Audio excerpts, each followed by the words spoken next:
Class reunion में मैं Xiao हुआ की बेल्ट से खेलने से खुद को रोक नहीं पाई। किसने सोचा था कि यह इतनी चिकनी होगी। ये पलक झपकते ही खुल गई, पल भर में खुल गई। मेरी सबसे अच्छी दोस्त ने यह देखा और तुरंत गुस्से में आ गई, लेकिन शियाओ हुआ ने मुझे बेल्ट खींचने दी और मुझे दिलासा देने के लिए धीरे से मेरा हाथ थपथपाया। चिंता मत करो, वापस जाकर फिर खेलेंगे। मैं शांत रही और फिर अपने दोस्त को देखकर मुस्कुराई, उसकी चमकती हुई मुस्कान को पूरी तरह से अनदेखा करते हुए। उसे नहीं पता था कि मेरा पुनर्जन्म हुआ है पिछले जन्म में, क्योंकि वह अक्सर मेरे कान में शियाओ हुआ के बारे में बुरा भला कहता था। इसलिए मैं उसकी बातों में इतनी आ गई कि वहीं फूट फूट कर रोने लगी। उसके बाद से वह फिर कभी मेरे सामने नहीं आया। जब तक मैं अत्यधिक काम के कारण मर नहीं गई, तब मुझे एहसास हुआ कि मेरा अच्छा भाई उस मजाक के पीछे पागलों की तरह पड़ा हुआ था। पुनर्जन्म के बाद मैं मरना चाहती थी। अगर मुझे इस जीवन में लेंग किंग्क्यू का अनुसरण करना पड़े तो मैं देखना चाहूंगी कि वह मुझे क्या दे सकता है। दृश्य बदलता है। चीनी भाषा की कक्षा में शिक्षक अंदर आए और पाठ्य पुस्तक निकाली। संयोग से लेंग किंग्क्यू मेरे ठीक पीछे बैठी थी। कुछ पल की चुप्पी के बाद मेरे पास अपनी चीनी किताब लेकर पीछे मुड़ने के अलावा कोई चारा नहीं था। उसी क्षण पीछे की पंक्ति में बैठी लड़की अपनी ठुड्डी हाथ पर टिकाए हुए थी। उसकी निगाहें सोच में डूबी हुई आगे की ओर थीं। जब उसने मुझे मुड़ते देखा तो उसने मेरी ओर एक भौं भी उठाई। जैसे ही हमारी नजरें मिली, मैं घबराकर निगलने से खुद को रोक नहीं पाई। लेंग किंग्क्यू का रूप रंग वाकई बेहद खूबसूरत है। यहाँ तक कि पास से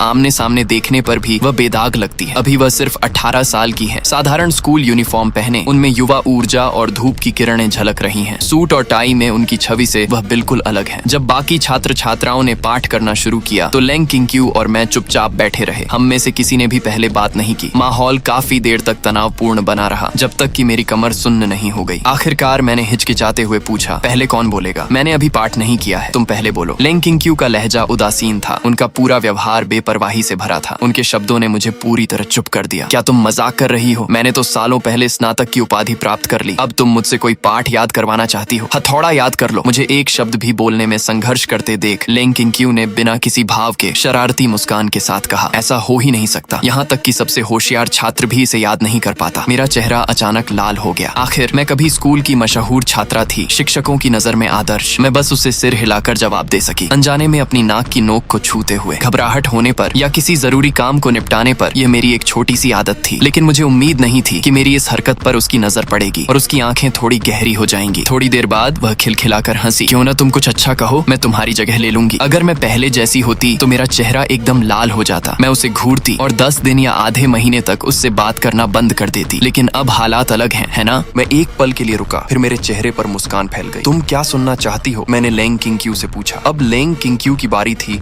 अचंभित होने की। ये पहली बार था जब उसने मुझे उसे इस नाम से पुकारते सुना था। वह सोच रही थी कि मैं आज इतना अजीब व्यवहार क्यों कर रहा हूँ। पहले होता तो मुझसे कुछ शब्द कहने के बाद मैं एक डरी हुई बिल्ली के बच्चे की तरह हो जाता। मेरी आंखें इधर उधर भटकती रहती। उसे छूने पर मुझे ऐसा लगता जैसे मैं खुद को देख रहा हूँ। लेकिन अब उसने सचमुच मेरी नजर को महसूस किया और मुझ पर मुस्कुराई भी। हाँ, वह मुस्कुरा रही थी। क्या उसे यह पता नहीं था? उसकी मुस्कान सचमुच मनमोहक थी। लड़की की आंखें तुरंत नरम हो गईं। सामने खड़े लड़के को ध्यान से घूर रही थी, मानो उसे भेदने की कोशिश कर रही हूँ। मैं जरा भी नहीं हिचका, बस खुलेआम उसकी आंखों में देखता रहा। उन दोनों के बीच का माहौल धीरे धीरे शांत हो गया। उसी क्षण मेरे मन में अचानक एक विचार आया। अगर मैं इस जीवन में लेंग किंग्क्यू के साथ रहने का चुनाव करूं तो क्या मैं अपने पिछले जीवन से बेहतर स्थिति में रहूंगी? उन कुछ पलों में मेरे जीवन के अनगिनत अंश मेरे दिमाग में कौंध गए। अपने पिछले जीवन में मैंने कभी अपने लिए नहीं जिया, न ही मुझे कभी प्यार मिला। मैंने तो अपने तथाकथित परिवार को खुश करने के लिए उस प्यार को भी त्याग दिया जिसे मैं सचमुच चाहती थी। शायद मुझे बहुत पहले ही सब कुछ छोड़ देना चाहिए था। मैं निश्चित रूप से बेहतर की हकदार हूँ। मुझे लंबे समय तक चुप देखकर, केवल एक जटिल भाव से मुझे देखते हुए लेंग किंग्क्यू आखिरकार खुद को रोक नहीं पाई और बोलने ही वाली थी। लेकिन इससे पहले कि वह अपना सवाल पूछ पाती, भाषा कला शिक्षक की आवाज ने उसे रोक दिया। ठीक है, मैं देख रहा हूँ कि लगभग सभी ने इसे याद कर लिया है। आगे बैठे छात्र पीछे मुड़े। जिन्होंने इसे याद नहीं किया है वे खड़े हो जाएं और मुझे देखने दें। कोई शरारत करने की कोशिश न करें। मैं बाद में अचानक जांच करूंगा। शिक्षक के बोलते ही कक्षा चीखों और रोने की आवाजों से गूंज उठी। छात्र खिलखिलाते और हंसते हुए खड़े हो गए। जैसे ही मैं भी खड़ा होने वाला था, अचानक एक पतले हाथ ने मेरे कंधे पर जोर से दबाव डाला और मुझे वापस मेरी सीट पर धकेल दिया। मेरा शरीर अकड़ गया। समझ नहीं आ रहा था कि क्या प्रतिक्रिया दूं। मेरे पीछे खड़ा व्यक्ति झट से अपना हाथ पीछे खींचकर खुद खड़ा हो गया। माफ कीजिए शिक्षक ली, लेंग किंग्क्यू की मुस्कुराती हुई आवाज सुनाई दी। जैसे ही उसने बोलना समाप्त किया, सबकी निगाहें उस पर टिक गईं। चीनी शिक्षक और भी ज्यादा नाराज होकर बोली, मुझे न उठाने पर तुम्हें इतना गर्व क्यों है? किस बात पर कर हंस रहे हो। लिंकिंग क्यों? हल्की सी हंसी हंसकर चुप हो गई। चीनी शिक्षक ने सिर हिलाया, मानो बात को जाने देना चाहती हो, लेकिन जैसे ही उसने नजर हटाई, उसकी नजर मुझ पर पड़ी और वह बोले बिना नहीं रह सकी। तुम्हारे पास दिन भर में करने के लिए और कुछ नहीं है